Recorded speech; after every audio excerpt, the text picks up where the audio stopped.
আমি পৃথিবীতে আর কাউকে ঘৃণা করি না। আমি ঘৃণা করি নিজেকে, নিজের আবেগ অনুভূতিকে, নিজেকে ঠকানোকে, মানুষকে ভালো না বাসতে পারার ব্যর্থতাকে। পৃথিবীর সমস্ত অভিযোগ কেবলই আমার নিজের প্রতি, শুধু আমার নিজের প্রতি। হে আল্লাহ, তুমি যেভাবে আমাকে দেখতে চাও সেভাবেই বানিয়ে দাও।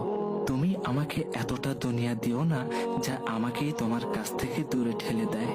তোমাকে ভালোবাসতে শিখিয়ে দাও ইয়া আল্লাহ। আমার কোনো ভুলের কারণে আমার উপর থেকে তোমার রহমতের ছায়া সরিয়ে দিও না।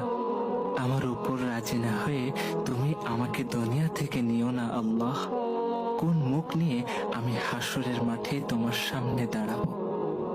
আমাকে তুমি মুনাফিকের কাতারে শামিল করো না। মুমিন না করে আমাকে অন্ধ